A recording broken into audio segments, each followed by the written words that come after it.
മക്കളെ, അപ്പൊ നമ്മുടെ റെസ്പിറേഷൻ ആൻഡ് എക്സ്ക്രീഷൻ എന്ന് പറയുന്ന ഈ ഒരു ചാപ്റ്റർ നിങ്ങളുടെ ക്രിസ്മസ് എക്സാമിന് ഇമ്പോർട്ടൻ്റ് ആയിട്ടുള്ള ഒരു ചാപ്റ്റർ ആണ്.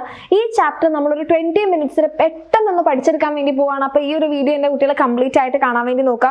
സോ ആദ്യം നമുക്ക് റെസ്പിറേഷനെ കുറിച്ചാണ് പറയണത് അല്ലേ. അപ്പോൾ റെസ്പിറേഷൻ നമുക്ക് ചെയ്യണമെന്നുണ്ടെങ്കിൽ എന്ത് ചെയ്യണം? നമുക്കൊരു റെസ്പിറേറ്ററി സിസ്റ്റം വേണം. അപ്പോൾ നമ്മുടെ റെസ്പിറേറ്ററി സിസ്റ്റം എന്ന് പറയുമ്പോൾ ആദ്യം നമ്മുടെ ഈ നോസ്ട്രൽസിൽ തുടങ്ങി, പിന്നെ നെയ്സൽ ചേംബർ അല്ലെങ്കിൽ നാസാഗഹ്വരം, പിന്നെ നമ്മുടെ ട്രക്കിയ അല്ലെങ്കിൽ വിൻ പൈപ്പ്, അതിങ്ങനെ 2 ബ്രാഞ്ച് ആയിട്ട് പോകുന്ന നമ്മുടെ ബ്രോങ്കൈ അല്ലെങ്കിൽ ശ്വസനി, അതിന്റെ ശാഖകളാണ് നമ്മുടെ ബ്രോങ്കിയോൾസ് അല്ലെങ്കിൽ ശ്വസനിക.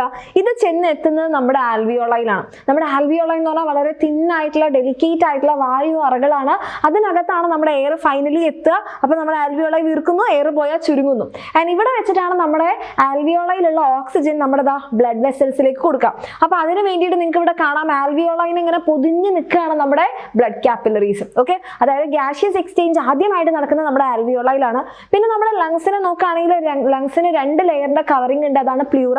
ഒരു ഔട്ടർ പ്ലൂറ ഉണ്ട്, ഇന്നർ പ്ലൂറ ഉണ്ട്. പിന്നെ നമ്മുടെ ലങ്സ് നിങ്ങൾക്ക് അറിയാം നമ്മുടെ തൊറാസിക് ക്യാവിറ്റി അല്ലെങ്കിൽ ഔരസാശയത്തിലാണ്. അപ്പൊ നമ്മുടെ ശരീരത്തിന് ഇങ്ങനെ തൊറാസിക് ക്യാവിറ്റി എന്നും അബ്ഡോമിനൽ ക്യാവിറ്റി എന്നും പറഞ്ഞ് ഡിവൈഡ് ചെയ്യുന്ന ഒരാളാണ് ഈ ഡോം ഷേപ്പിലുള്ള ഡയഫ്രം. അത് മാത്രമല്ല നമ്മുടെ ഈ റെസ്പിറേഷൻ എന്ന് പറയുന്ന പ്രോസസ്സിനെ ഡയഫ്രം സഹായിക്കുന്നുണ്ട്.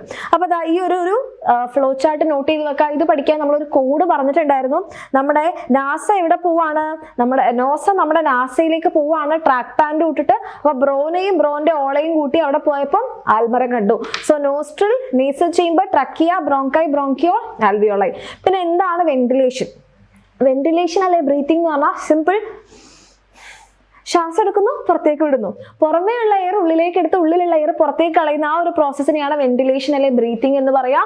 അതിൽ ഇൻസ്പിറേഷൻ അല്ലെങ്കിൽ ഉച്ഛ്വാസം, എക്സ്പൈറേഷൻ അല്ലെങ്കിൽ നമ്മുടെ നിശ്വാസം, ഈ 2 പ്രോസസ്സുകളാണ് ഉള്ളത്. ഇനി ഇത് എങ്ങനെയാണ് നമ്മൾ ഇങ്ങനെ എടുക്കുമ്പോൾ നമ്മുടെ എയർ കയറുന്നതെന്ന് ചോദിച്ചു കഴിഞ്ഞാൽ, നമ്മളിങ്ങനെ ഇൻസ്പയർ ചെയ്യുന്ന സമയത്ത് നമ്മുടെ ബോഡിയിൽ നമ്മുടെ ഈ ഡയഫ്രത്തിനും അതേപോലെ തന്നെ റിബ്സിന്റെ ഇടയിൽ ഇവിടെയുള്ള മസിൽസ്, അതാണ് ഇന്റർകോസ്റ്റൽ മസിൽസ്, ഇതിനും കുറച്ച് ചേഞ്ചസ് സംഭവിക്കുന്നുണ്ട്. അതായത് ഡയഫ്രവും റിബ്സിന്റെ ഇടയിൽ കാണുന്ന ഇന്റർകോസ്റ്റൽ മസിൽസും കോൺട്രാക്ട് ചെയ്യും അല്ലെങ്കിൽ സങ്കോചിക്കും. അങ്ങനെ കോൺട്രാക്ട് ചെയ്യുന്ന സമയത്ത് ഡയഫ്രം താഴുന്നു, റിബ്സ് ഉയരുന്നു. അപ്പൊ അവിടെ കുറച്ച് സ്പേസ് കിട്ടി. അതായത് വോളിയം കൂടുമ്പോൾ പ്രഷർ കുറയും. അപ്പൊ അറ്റ്മോസ്ഫിയറിൽ നിന്ന് എയർ ഉള്ളിലേക്ക്. ഇനി നമ്മൾ എക്സ്പയർ ചെയ്യുമ്പോഴോ ഡയഫ്രം നോർമൽ സ്റ്റേറ്റിലേക്ക് വരും. അതേപോലെ തന്നെ നമ്മുടെ ഇന്റർകോസ്റ്റൽ മസിൽസ് സങ്കോചിക്കുമ്പോൾ റിബ്സും താഴും. അപ്പൊ അവിടെ പ്രഷർ കൂടും, കാരണം വോളിയം കുറഞ്ഞതുകൊണ്ട്. അപ്പൊ എയർ പുറത്തേക്ക് പോകും. ഇതാണ് നമ്മുടെ ആ ഒരു മെക്കാനിസം. അപ്പൊ ഇതിനെ സഹായിക്കുന്ന 2 ആൾക്കാരാണ്, ഒന്ന് ഇന്റർകോസ്റ്റൽ മസിൽസും ഡയഫ്രം. ഇവരുടെ കോൺട്രാക്ഷന്റെ സമയത്താണ് വോളിയം കൂടുന്നതും പ്രഷർ കുറയുന്നതും എയർ ഉള്ളിലേക്ക് വരുന്നതും. ഇവർ റിലാക്സ് ചെയ്യുമ്പോഴാണ് വോളിയം കുറഞ്ഞ് പ്രഷർ കൂടി എയർ പുറത്തു പോകുന്നത്. ഈ കാര്യം നോട്ട് ചെയ്ത് വെക്കാം.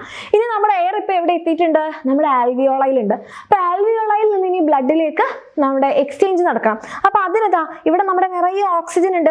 ഈ ഓക്സിജൻ എന്ത് ചെയ്യാണ്? ഡിഫ്യൂഷൻ വഴിയാണ് ഇവിടേക്ക് എത്തുന്നത്. അപ്പൊ ഇവര് തമ്മിലുള്ള ലെയർ വളരെ തിന്നാണെങ്കിൽ മാത്രമേ ഗ്യാസസിന് ഈസി ആയിട്ട് ഡിഫ്യൂസ് ചെയ്യാൻ പറ്റുള്ളൂ. അപ്പൊ അതിനുവേണ്ടി നിങ്ങൾക്ക് ഇവിടെ നോക്കിയാൽ കാണാൻ വേണ്ടി പറ്റും, ഇവിടെ തിന്നായിട്ടുള്ള ഒരു ലെയർ ഓഫ് സെൽസ് ആണുള്ളത്. ബ്ലഡ് കാപ്പിലറിക്കും ഒരു തിന്നായിട്ടുള്ള ലെയർ ആണുള്ളത്. ഇതിനിടയിൽ ഒരു കുഞ്ഞ് സ്പേസ് മാത്രമേ ഉള്ളൂ. അപ്പൊ ഗ്യാസസിന് ഈസി ആയിട്ട് ഇങ്ങോട്ടും അങ്ങോട്ടും പോകാൻ വേണ്ടി പറ്റും. അത് മാത്രമല്ല ഇവിടെ ഈർപ്പവും കൂടെ ഉള്ളതുകൊണ്ട് ഈ ഡിഫ്യൂഷൻ എന്ന് പറയുന്ന പ്രോസസ്സ് വളരെ ഈസി ആയിട്ട് നടക്കും. അങ്ങനെ ഡിഫ്യൂഷൻ നടന്നു കഴിഞ്ഞാൽ നമ്മുടെ ബ്ലഡ് ഓക്സിജനിൽ ഇപ്പൊ എവിടെയുണ്ട്? ഓക്സിജൻ നമ്മുടെ ബ്ലഡിലുണ്ട്. ഈ ഓക്സിജനെ നമ്മുടെ ബ്ലഡ് എന്ത് ചെയ്യണം? ടിഷ്യൂസിന്റെ അടുത്തേക്ക് എത്തിക്കണം അല്ലെ. ടിഷ്യൂസിന്റെ അടുത്തേക്ക് എത്തിക്കണം എന്നുണ്ടെങ്കിൽ ഓക്സിജന്റെ ട്രാൻസ്പോർട്ട് നടക്കണം. ട്രാൻസ്പോർട്ടിന് സഹായിക്കുന്ന ഒരാളാണ് നമ്മുടെ RBCന്റെ അകത്തുള്ള ഹീമോഗ്ലോബിൻ എന്ന് പറയുന്ന പ്രോട്ടീൻ. ഈ ഹീമോഗ്ലോബിൻ ആണ് നമ്മുടെ ബ്ലഡിന് റെഡ് കളർ കൊടുക്കുന്നത് നിങ്ങൾക്ക് അറിയാം. അത് മാത്രമല്ല നമ്മൾ ഒരു RBC നോക്കുകയാണെങ്കിൽ അല്ലെ, ഒരു RBCന്റെ അകത്ത് ഏകദേശം 270 മില്യൺ ഹീമോഗ്ലോബിൻ മോളിക്യൂൾസ് ആണുള്ളത്. അതിന് ഒരു ഹീമോഗ്ലോബിന് 4 ഓക്സിജനെയും 4 കാർബൺ ഡൈ ഓക്സൈഡിനെയും കൊണ്ടുപോകാനുള്ള കപ്പാസിറ്റി ഉണ്ട്. ഈ ഒരു എമൗണ്ട് നോട്ട് ചെയ്ത് വെക്കാം മക്കളെ. ഫീമെയിൽസിൽ 12 to 16 ഗ്രാം ആണ്.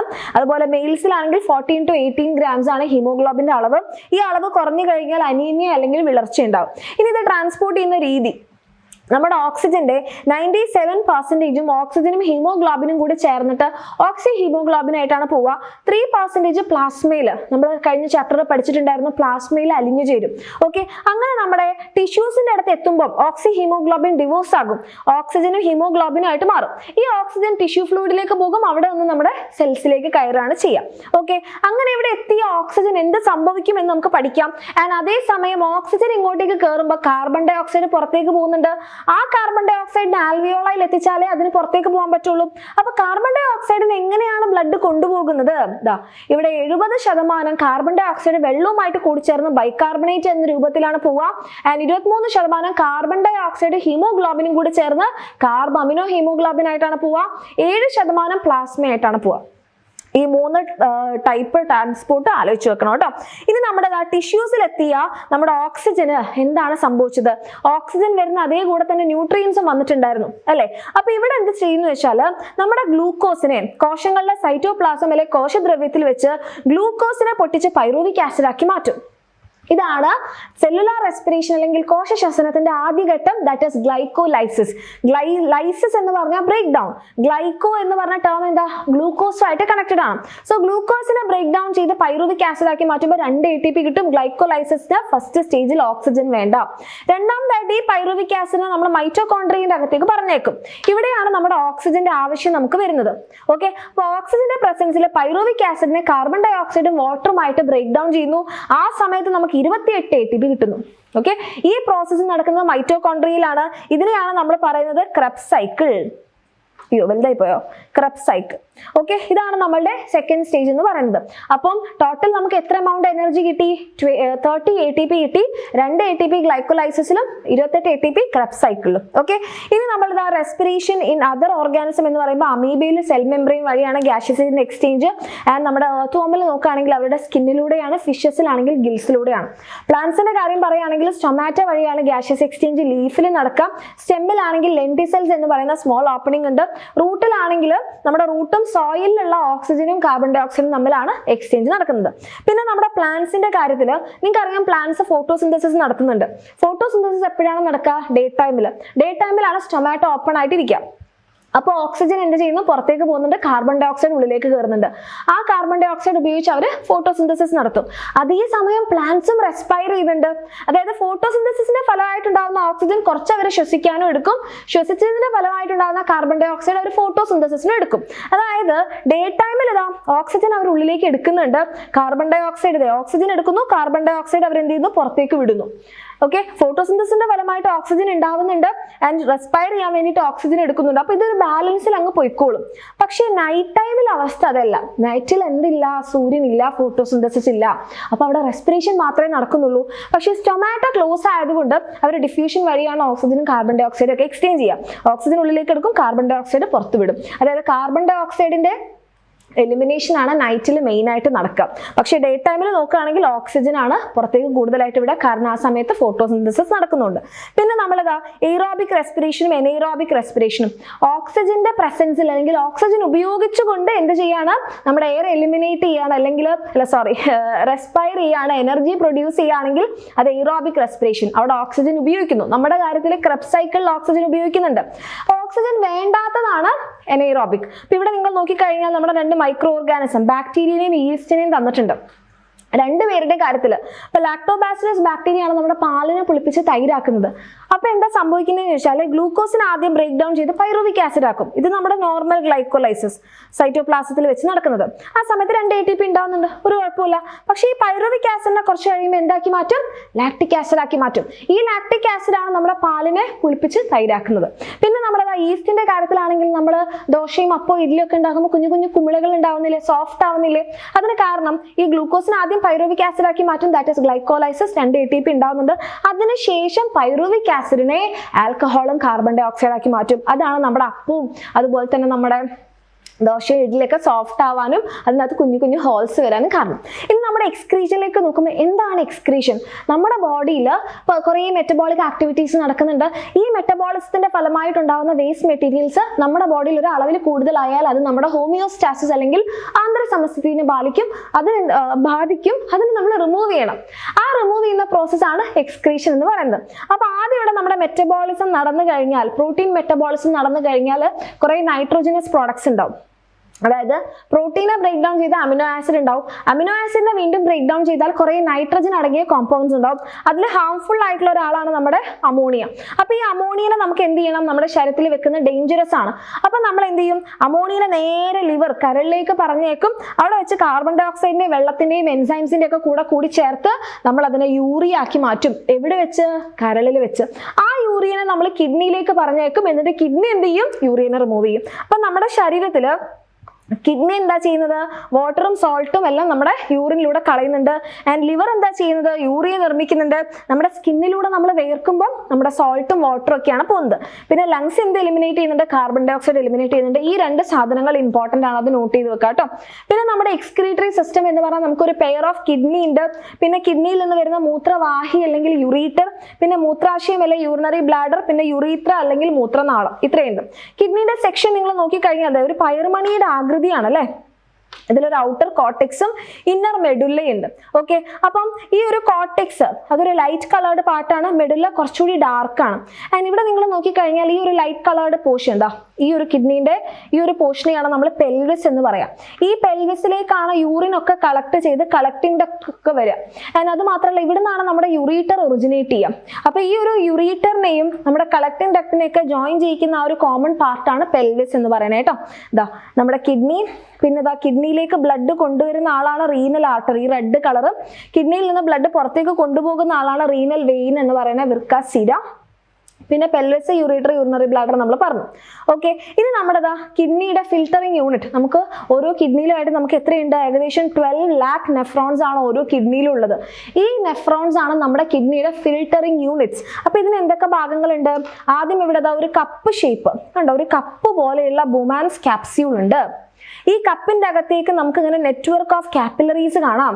അതിനെ ഗ്ലോമറുലസ് എന്നാണ് പറയാ. അപ്പൊ എങ്ങനെയാണ് ഈ കാപ്പിലറീസ് ഫോം ചെയ്തത്? ആർട്ടറിയുടെ ഒരു ബ്രാഞ്ച് എഫറന്റ് വെസൽ ഇങ്ങോട്ടേക്ക് വരും. ഓക്കെ, ആർട്ടറി ഇതാ ഒരു ബ്രാഞ്ച് എഫറന്റ് വെസൽ, അതുകൊണ്ട് ഇവിടെ കാപ്പിലറീസ് ആയിട്ട് മാറും. എന്നിട്ട് അത് തിരിച്ചു പോകുന്നത് ഇഫറന്റ്. അപ്പൊ എറൈവ് എഫറന്റ്, പുറത്തേക്ക് പോകുന്നത് എക്സിറ്റ് ഇഫറന്റ്. നിങ്ങൾക്ക് ഇവിടെ ലേബൽ ചെയ്ത് കാണാം. എഫറന്റ് വെസൽ ഇങ്ങോട്ടേക്ക് ഇങ്ങനെ വരുന്നു, നമ്മുടെ റീനൽ ആർട്ടറിയുടെ ഒരു ബ്രാഞ്ച് ആണ്.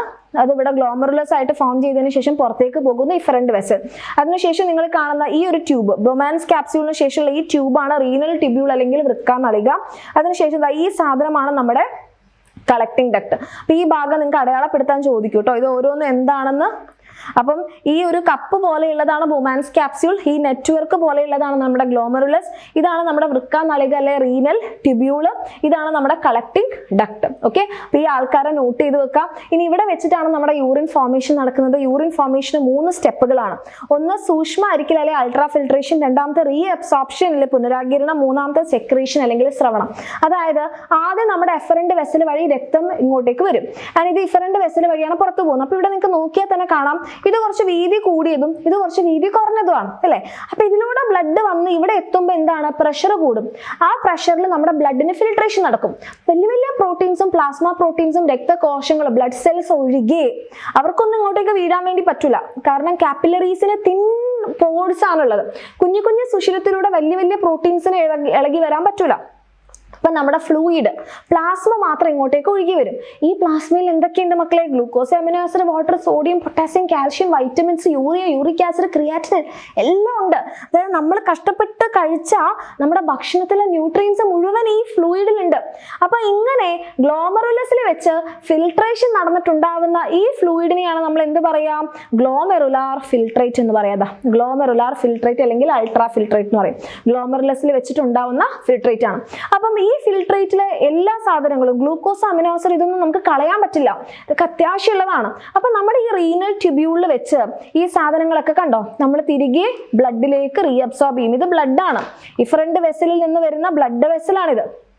ഓക്കെ, അപ്പൊ നമ്മുടെ വേണ്ട ന്യൂട്രിയൻസിനൊക്കെ നമ്മൾ തിരികെ പുനരാകിരണം ചെയ്യും. അതാണ് സെക്കൻഡ് സ്റ്റെപ്പ് അല്ലെ റീഅബ്സോർപ്ഷൻ. അതേസമയം തന്നെ ബ്ലഡിന്റെ അകത്ത് കുറച്ച് വേണ്ടാത്ത സാധനങ്ങൾ ഉണ്ടാവും, അത് തിരികെ നമ്മൾ ട്യൂബിലേക്ക് കൊടുക്കും. വൃക്കാനളിക അല്ലെങ്കിൽ റീനൽ ട്യൂബ്യൂളിലേക്ക് നമ്മൾ കൊടുക്കും. അതാണ് സെക്രീഷൻ അല്ലെങ്കിൽ ശ്രവണം. അങ്ങനെ ഈ പ്രോസസ്സ് എല്ലാം കഴിഞ്ഞ് അവസാനം യൂറിൻ ഫോം ചെയ്യുമ്പോൾ അതിനകത്ത് നിങ്ങൾക്ക് നോക്കിയാൽ ഗ്ലൂക്കോസ് കാണാൻ പറ്റില്ല, അമിനോ ആസിഡ് കാണാൻ പറ്റില്ല, വൈറ്റമിൻസ് കാണാൻ പറ്റില്ല. അത്യാവശ്യം മിനറൽസും റീഅബ്സോർബ് ചെയ്തിട്ടുണ്ടാവും. വെള്ളത്തിന്റെ എമൗണ്ട് നമ്മുടെ ശരീരത്തിൽ എത്രത്തോളം വെള്ളം ഉണ്ട് എന്നുള്ളതിനനുസരിച്ചാണ് റീഅബ്സോർബ് ചെയ്യുക. കുറെ വെള്ളം കുടിക്കുന്നുണ്ടെങ്കിൽ കുറച്ച് യൂറിനിലൂടെ പോയാലും കുഴപ്പമില്ല. പക്ഷെ നമ്മൾ ഒത്തിരി വെള്ളം കുടിക്കാത്ത ആളാണെന്നുണ്ടെങ്കിൽ നമ്മുടെ യൂറിൻ മഞ്ഞ കളറായിരിക്കും. കാരണം വെള്ളം നമ്മുടെ ശരീരത്തിലേക്ക് തന്നെ അബ്സോർബ് ചെയ്യും. Okay, so water, urea, sodium chloride, potassium chloride, calcium salt, phosphate, uric acid, creatine എല്ലാ സാധനങ്ങളും നമ്മൾ യൂറിനിലൂടെ എന്ത് ചെയ്യുന്നത്? കളക്ടിങ് ഡക്ട് ത്രൂ കളയും. അപ്പോൾ ഇതാണ് നമ്മുടെ യൂറിനേഷൻ്റെ 3 സ്റ്റെപ്സ്. ആലോചിച്ച് വെക്കുക, ഭാഗങ്ങൾ അടയാളപ്പെടുത്താൻ നോട്ട് ചെയ്ത് വെക്കുക. ഇത് നമ്മുടെ കിഡ്നിയുടെ ഹെൽത്ത് മെയിൻറ്റെയിൻ ചെയ്യാൻ നമ്മൾ ചെയ്യേണ്ട 2 കാര്യങ്ങളിൽ ഒന്നാമതെന്ന് പറഞ്ഞിട്ടുണ്ടെങ്കിൽ നമ്മൾ ആവശ്യത്തിന് വെള്ളം കുടിക്കണം. ആവശ്യത്തിന് വെള്ളം കുടിച്ചാലാണ് നമ്മൾക്ക് നമ്മുടെ ശരീരത്തിലുള്ള വേസ്റ്റ് പ്രോപ്പറായിട്ട് നമുക്ക് ഡാമേജ് ഇല്ലാത്ത രീതിയിൽ എന്ത് ചെയ്യുക, വെള്ളത്തിനോട് മിക്സ് ചെയ്ത് കളയാം. അതാണ് നമ്മൾ നല്ലോണം വെള്ളം കുടിക്കുമ്പോൾ നമ്മുടെ യൂറിൻ്റെ കളർ ലൈറ്റ് കളറായിരിക്കും. ഓക്കെ, പക്ഷെ വെള്ളം കുടിക്കാത്ത സമയത്ത് നമ്മുടെ യൂറിൻ കട്ട മഞ്ഞയായിരിക്കും. അതിൻ്റെ അർത്ഥം നമ്മുടെ ശരീരത്തിൽ വെള്ളമില്ല, യൂറിയ മാത്രമാണ് കളഞ്ഞുകൊണ്ടിരിക്കുന്നത്. അതത്ര നല്ല സൈൻ അല്ല. ഓക്കെ, അപ്പോൾ അത് നമുക്ക് tract infection, urinary tract infection ഉണ്ടാവാൻ സാധ്യത കൂട്ടും. അത് മാത്രമല്ല, നമ്മൾ ഇടയ്ക്കിടയ്ക്ക് മൂത്രം ഒഴിച്ചിട്ടില്ലെങ്കിൽ, ഇപ്പോൾ ചില മക്കളൊക്കെ സ്കൂളിൽ രാവിലെ പോയി കഴിഞ്ഞാൽ പിന്നെ വൈകിട്ട് വീട്ടിൽ വന്നാലേ മൂത്രം ഒഴിക്കുള്ളൂ. അപ്പോൾ എന്താ പറ്റുകയെന്ന് വെച്ചാൽ നമ്മുടെ യൂറിനറി ട്രാക്റ്റിലും ഈ ഒരു യൂറിനറി ബ്ലാഡറിലൊക്കെ ബാക്ടീരിയ ഒക്കെ ഉണ്ടാവും. ഓക്കെ, അപ്പം നമ്മൾ ഈ യൂറിൻ പാസ് ചെയ്യുന്ന സമയത്ത് ഈ ബാക്ടീരിയയും വാഷ് ഔട്ട് ആവും, ഒഴുകി പോകും. പക്ഷെ നമ്മൾ മൂത്രം ഒഴിക്കാതിരുന്ന് കഴിഞ്ഞാൽ ഇത് ഇവിടെ തന്നെ കെട്ടിക്കിടന്ന് നമുക്ക് ഇൻഫെക്ഷൻ ഉണ്ടാവാൻ ചാൻസ് ഉണ്ട്. അപ്പോൾ ടൈംലി യൂറിനേഷനും ആവശ്യത്തിന് വെള്ളം കുടിക്കുന്നതും നമ്മുടെ കിഡ്നിയുടെ ഹെൽത്ത് മെയിൻറ്റെയിൻ ചെയ്യാൻ അത്യാവശ്യമാണ്. പിന്നെ കുറച്ച് അസുഖങ്ങൾ ഇത് അവിടെ കൊടുത്തിട്ടുണ്ട്. അതായത് നമുക്ക് ഡയബറ്റീസ് ഉണ്ടെങ്കിൽ നമ്മുടെ യൂറിൻ്റെ അകത്ത് ഗ്ലൂക്കോസ് കാണാം. കിഡ്നി ഡിസീസസ് ഉണ്ടെങ്കിൽ ആൽബുമിൻ ഉണ്ടെങ്കിൽ അതിൻ്റെ അർത്ഥം കിഡ്നി ഡിസീസ് ഉണ്ട്. ബ്ലഡ് ഉണ്ടെങ്കിൽ അതിനർത്ഥം കിഡ്നി ഡിസീസ് ഉണ്ട്. ബിലിറൂബിൻ ഉണ്ടെങ്കിൽ നമുക്ക് മഞ്ഞപ്പിത്തം ഉണ്ട്. കാൽഷ്യം ഓക്സലേറ്റ് ക്രിസ്റ്റൽസ് ഉണ്ടെങ്കിൽ യൂറിനിൽ സ്റ്റോൺ വരാൻ ചാൻസ് ഉണ്ട്. പസൽസ് അല്ലെങ്കിൽ പഴുപ്പ് കോശങ്ങൾ ഉണ്ടെങ്കിൽ കിഡ്നിക്ക് എന്തോ ഇൻഫെക്ഷൻ സംഭവിച്ചിട്ടുണ്ട്. ഇതൊക്കെ നോട്ട് ചെയ്ത് വെക്കുക, ഇത് ഇമ്പോർട്ടൻ്റ് ആണ്. ഇത് തന്നിട്ട് എന്തുണ്ടാവുമ്പോഴാണ് ഇതിൻ്റെ പ്രസൻസ് എന്ന് ചോദിക്കാറുണ്ട് കേട്ടോ. ഓക്കെ, ഇനി ഇതാ നമ്മുടെ യൂറിൻ ഡിറ്റക്ട് ചെയ്യാൻ, യൂറിനിൽ ഗ്ലൂക്കോസ് ഉണ്ടോ ഡയബറ്റീസ് ഉണ്ടോ എന്ന് ടെസ്റ്റ് ചെയ്യാനുള്ള ഒരു ടെസ്റ്റാണ് ബെനഡിക്ട് ടെസ്റ്റ് എന്ന് പറയുന്നത്. 2 ml ബെനഡിക്ട് റിയേജന്റ് എടുക്കാം, അതിനകത്തേക്ക് 2 ml യൂറിൻ സാമ്പിൾ ഒഴിക്കാം, എന്നിട്ട് ചൂടാക്കാം. അപ്പം ഇങ്ങനെ ബ്രിക്ക് റെഡ് കളർ ആവുന്നുണ്ടെങ്കിൽ നമ്മളുടെ രക്തത്തിൽ കുറേ നമ്മുടെ യൂറിനിൽ കുറേ ഗ്ലൂക്കോസ് ഉണ്ട്, നമുക്ക് ഷുഗർ ഉണ്ട്, ഡയബറ്റീസ് ഉണ്ടെന്ന് അർത്ഥം. ബ്ലൂ കളർ ആണെങ്കിൽ നമുക്ക് ഷുഗർ ഇല്ല എന്നർത്ഥം. കാരണം സാധാരണ യൂറിനിൽ ഗ്ലൂക്കോസ് കാണൂല, കാരണം ഗ്ലൂക്കോസ് ഒക്കെ റീഅബ്സോർബ് ചെയ്യും. പക്ഷെ നമുക്ക് ഷുഗർ അല്ലെങ്കിൽ ഡയബറ്റീസ് ഉണ്ടെങ്കിൽ നമ്മുടെ ബ്ലഡിൽ അമിതമായിട്ട് ഗ്ലൂക്കോസ് ഉണ്ടെന്നാണ് അർത്ഥം. അത് യൂറിനിലൂടെ പുറത്തേക്ക് എലിമിനേറ്റ് ചെയ്യും. ഓക്കെ, പിന്നെ ഇതാ കുറച്ച് അസുഖങ്ങൾ ഇവിടെ ജസ്റ്റ് നിങ്ങളുടെ ടെക്സ്റ്റ് ബുക്കിൽ മെൻഷൻ ചെയ്തിട്ടേ ഉള്ളൂ. നെഫ്രൈറ്റിസും കിഡ്നി സ്റ്റോണും യൂറീമിയയും അതിന്റെ റീസണും സിംറ്റംസും കണ്ടുപിടിക്കാൻ വേണ്ടി പറഞ്ഞിട്ടുണ്ട്. അപ്പോൾ അത് നോട്ട് ചെയ്ത് വെക്കാം. നെഫ്രൈറ്റിസ് എന്ന് പറഞ്ഞാൽ കിഡ്നിയിൽ ഇൻഫ്ലമേഷൻ അല്ലെങ്കിൽ ഇൻഫെക്ഷൻ ഉണ്ടാവുന്നതാണ്. കിഡ്നി സ്റ്റോൺ എന്ന് പറഞ്ഞാൽ ഈ കാൽഷ്യം ക്രിസ്റ്റൽസിന്റെ ഓക്സലേറ്റ് ക്രിസ്റ്റൽസിൽ അടിഞ്ഞുകൂടി മൈക്രോ സ്റ്റോൺ ആക്കി മാറുന്നതാണ്. യൂറീമിയ എന്ന് പറഞ്ഞാൽ പലതരത്തിലുള്ള ഇൻഫെക്ഷനോ നെഫ്രൈറ്റിസോ ഒക്കെ കാരണം കിഡ്നി ഡാമേജ് ആവുന്നതാണ്.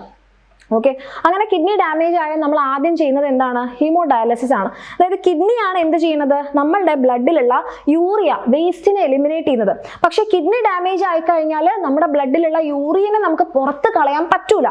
അപ്പം നമ്മളൊരു മെഷീന്റെ സഹായത്തോടു കൂടി ബ്ലഡിലുള്ള ഈ യൂറിയ കളയും. അപ്പം അതിന് വേണ്ടിയിട്ട് നമ്മൾ എന്ത് ചെയ്യും? ഇങ്ങനെ ഒരു ബ്ലഡ് വെസലിൽ നിന്ന് ബ്ലഡ് പുറത്തേക്ക് എടുക്കും. ബ്ലഡ് എടുക്കുന്ന സമയത്ത് പ്രഷറൊക്കെ നമ്മൾ കറക്റ്റ് ആണോ എന്ന് നോക്കും.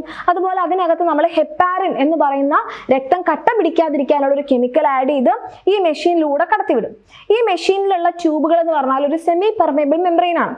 അപ്പൊ ഇതിലൂടെ നമ്മുടെ ഈ ബ്ലഡ് പോകുന്ന സമയത്ത് ഇതിനകത്തുള്ള യൂറിയ പുറത്തേക്ക് വരും. പുറത്തേക്ക് വരും എന്ന് പറഞ്ഞാൽ ഇങ്ങനെ ഒരു ട്യൂബ്, നിങ്ങൾക്ക് ഇവിടെ കാണിച്ചു തരാം മിസ്. ഇങ്ങനെ ഒരു ട്യൂബാണ് ഒരു മെഷീൻ. ഈ മെഷീൻ്റെ അകത്ത് കുറേ ട്യൂബ് ഉണ്ട്, ഇവിടെ കുറേ ഫ്ലൂയിഡ് ഉണ്ട്. ഈ ഫ്ലൂയിഡ് നമ്മുടെ ബ്ലഡിലുള്ള അതേ കോമ്പോസിഷൻ ആണ്, പക്ഷെ ഇവിടെ യൂറിയ ഇല്ല. പക്ഷെ ഈ ട്യൂബിലൂടെ പോകുന്ന നമ്മുടെ ബ്ലഡിൽ യൂറിയ ഉണ്ട്. അപ്പോൾ ഒരു സ്ഥലത്തൊരു സോൾട്ട് കൂടുതലാണെങ്കിൽ അതില്ലാത്ത സ്ഥലത്തേക്ക് പോകും. അപ്പോൾ യൂറിയ നേരെ ഈ ഫ്ലൂയിഡിലേക്ക് പോകും. അങ്ങനെ നമ്മുടെ ബ്ലഡ് ക്ലീൻ ആകും. അങ്ങനെ ക്ലീൻ ആയ ബ്ലഡ് തിരികെ നമ്മുടെ ശരീരത്തിലേക്ക് തന്നെ നമ്മൾ കയറ്റിവിടും. അതാണ് ഈ 3 സ്റ്റേജ്. അങ്ങനെ കയറ്റിവിടുന്ന സമയത്ത് നമ്മൾ ആൻറ്റി ഹെപ്പാരിൻ, രക്തം കട്ട പിടിക്കാതിരിക്കാൻ നമ്മൾ ആദ്യം ആഡ് ചെയ്ത് ഹെപ്പാരിന് പകരം തിരിച്ച് കയറ്റി വിടുമ്പോൾ ആന്റി ഹെപ്പാരിൻ. ഇനി കട്ട പിടിച്ചാലും കുഴപ്പമില്ല, കാരണം ശരീരത്തിലേക്കാണ് പോകുന്നത്. ഓക്കെ, അല്ലെങ്കിൽ എന്താ പറ്റുകയെന്ന് വെച്ചാൽ ഒരു മുറിവ് വന്നാൽ പോലും രക്തം കട്ട പിടിക്കാതെ ആവും. അങ്ങനെ ഉണ്ടാവാതിരിക്കാനാണ് ആന്റി ഹെപ്പാരിൻ ആഡ് ചെയ്യുന്നത്. ഇനി നമ്മുടെ കിഡ്നി ട്രാൻസ്പ്ലാന്റേഷൻ. ഒരു വഴിയുമില്ല, അവസാനം നമ്മൾ ഡേഞ്ചറിലാണ്. നമ്മുടെ 2 കിഡ്നിയും അടിച്ചു പോയി കഴിഞ്ഞാൽ നമ്മൾ എന്ത് ചെയ്യണം? കിഡ്നി മാറ്റി വെക്കണം. അങ്ങനെ കിഡ്നി മാറ്റി വെക്കുമ്പോൾ ഡാമേജ് ആയ കിഡ്നീനെ നമ്മൾ എടുത്ത് മാറ്റൊന്നുമില്ല, അവിടെ തന്നെ വെക്കും. പുതിയ കിഡ്നി ഇവിടെ ചേർക്കുകയാണ് ചെയ്യുക. അതിന് കുറച്ച് പ്രൊസീജിയർ ഉണ്ട്. ആദ്യം ഒരു ഡോണറെ കണ്ടുപിടിക്കണം. നമുക്ക് കിഡ്നി തരാൻ തയ്യാറായിട്ടുള്ള ഒരാൾ, ഒന്നെങ്കിൽ അയാൾ സമ്മതത്തോടെ തരുന്നതായിരിക്കാം, അല്ലെങ്കിൽ ആക്സിഡന്റിലൊക്കെ മരിച്ച ആളുടെ കിഡ്നി നമുക്ക് വെക്കാം. പിന്നെ നമ്മുടെ പ്രിപ്പറേഷൻ, നമ്മുടെ ബ്ലഡ് മാച്ച് ആണോ ടിഷ്യൂ മാച്ചിങ് ആണോ എന്നൊക്കെ നോക്കും. പിന്നെ നമ്മൾ സർജറി വഴി, സർജറി എന്ന് പറഞ്ഞാൽ ഈ ഒരു കിഡ്നിയുടെ ഇവിടേക്ക് ആർട്ടറിയും ഈ ഒരു റീനൽ വെയിനും കണക്ട് ചെയ്യാം, യൂറിനറി ബ്ലാഡറുമായിട്ട് കണക്ട് ചെയ്യുക. അതാണ് സർജറി. പിന്നെ പോസ്റ്റ് സർജറി കെയർ ഇമ്പോർട്ടൻ്റ് ആണ്. കാരണം നമ്മുടെ ശരീരത്തിലേക്ക് ഒരു പുതിയ ഓർഗൻ വെച്ചിരിക്കുകയാണ്. അപ്പോൾ നമ്മുടെ ശരീരം റിജക്റ്റ് ചെയ്യാനുള്ള ചാൻസ് ഉണ്ട്. അപ്പോൾ അത് ഒഴിവാക്കാൻ വേണ്ടിയിട്ട് നമ്മൾ എന്ത് ചെയ്യും? റിജക്ഷൻ ഒഴിവാക്കാൻ നമ്മുടെ ഇമ്മ്യൂണിറ്റീനെ നമ്മൾ സപ്രസ് ചെയ്യും. അതിനുവേണ്ടി ഇമ്മ്യൂണോ സപ്രസീവ് ഡ്രഗ്സ് ഒക്കെ എടുക്കും. പിന്നെ ഇടയ്ക്കിടയ്ക്ക് ഡോക്ടറൊക്കെ കണ്ട് മെഡിക്കേഷൻസ് ഒക്കെ ഫോളോ ചെയ്യണം. പിന്നെ മറ്റ് ജീവികളിലുള്ള എങ്ങനെയാണ് അവർ എലിമിനേറ്റ് ചെയ്യുക? അപ്പോൾ അമീബയിലാണെങ്കിൽ കോൺട്രാക്ടൈൽ വാക്യൂൾ, എർത്ത് വാമിലാണെങ്കിൽ നെഫ്രീഡിയ, ഇൻസെക്റ്റിലാണെങ്കിൽ മാൽപീജിയൻ ട്യൂബ്യൂൾ, ഫിഷിലാണെങ്കിൽ ഗിൽസ്, ഫ്രോഗിനും റെപ്റ്റൈൽസിനും ബേർഡ്സിനും ഒക്കെ ആണെങ്കിൽ കിഡ്നി. ഒക്കെ അവരുടെ പ്രൊഡക്റ്റും ജസ്റ്റ് നോട്ട് ചെയ്ത് വെക്കാം.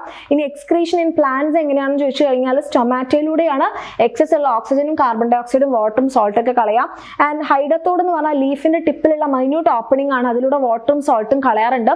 പിന്നെ സോളിഡ് വേസ്റ്റ് ആയിട്ടുള്ള റെസിൻസും ഗംസും ഒക്കെ അതേപോലെ തന്നെ നമ്മുടെ പുറന്തൊലിയിലൂടെ പിന്നെ മെച്ചുറിങ് ലീവ്സിലൂടെ ഫാളിങ് ലീവ്സിലൊക്കെ സ്റ്റോർ ചെയ്ത് വെച്ചിട്ട് പിന്നെ ഹാർട്ട് വുഡ് ഫോം ചെയ്ത് വെച്ചിട്ട്, ഹാർട്ട് വുഡ് എന്ന് പറഞ്ഞാൽ ഈ തടിയുടെ സെന്ററിലുള്ള ഭാഗത്തേക്ക് വേസ്റ്റ് സ്റ്റോർ ചെയ്യും. ഓക്കെ, അങ്ങനെയൊക്കെയാണ് സോളിഡ് വേസ്റ്റ് കളയാം. ഓക്കെ, സോ ഇതേ രീതിയിൽ നമ്മുടെ ശരീരത്തിൽ ഒരു ഇന്റേണൽ ബാലൻസ് നമ്മൾ മെയിൻറ്റെയിൻ ചെയ്യുന്നുണ്ട്. ഹോമിയോസ്റ്റാസിസ് എന്ന് പറഞ്ഞാൽ ഇങ്ങോട്ടോ കൂടാനോ കുറയാനോ പാടില്ലാതെ നമ്മുടെ ബോഡിയിലെ കണ്ടീഷൻസ് എപ്പോഴും കറക്റ്റായിട്ട് മെയിൻറ്റെയിൻ ചെയ്യാം. അതിന് നമുക്കിതാ നമ്മുടെ ലിവർ അമോണിയനെ മാറ്റി യൂറിയ ആക്കി തരുന്നുണ്ട്, കിഡ്നി യൂറിയനെ റിമൂവ് ചെയ്യുന്നുണ്ട്, പിന്നെ lungs carbon dioxide eliminate ചെയ്യുന്നുണ്ട്, നമ്മുടെ സ്കിന്ന് ആവശ്യമില്ലാത്ത സാധനങ്ങൾ കളയുന്നുണ്ട്, പിന്നെ നമ്മുടെ സെല്ലിലുള്ള ആവശ്യമില്ലാത്ത സാധനങ്ങൾ നമ്മൾ ടിഷ്യൂ ഫ്ലൂയിഡിലൂടെ കടത്തിവിട്ടി എന്ത് ചെയ്യുന്നുണ്ട്? ബാലൻസ് ചെയ്യുന്നുണ്ട്. അപ്പോൾ ഈ ഒരു സാധനം ലാസ്റ്റത്തെ ടെക്സ്റ്റ് ബുക്കിലുള്ളത് നോട്ട് ചെയ്ത് വെക്കാം. എവിടെ നിന്നാണ് ക്വസ്റ്റ്യൻ വരുന്നത് നമുക്ക് പറയാൻ വേണ്ടി പറ്റില്ല. സോ നിങ്ങൾക്ക് ഒരു ക്വിക്ക് റിവിഷൻ കിട്ടി, നിങ്ങൾക്ക് ഇത് ഹെൽപ്ഫുൾ ആയെന്ന് വിചാരിക്കുന്നു. നെക്സ്റ്റ് ഒരു വീഡിയോയിൽ കാണാം. Thank you.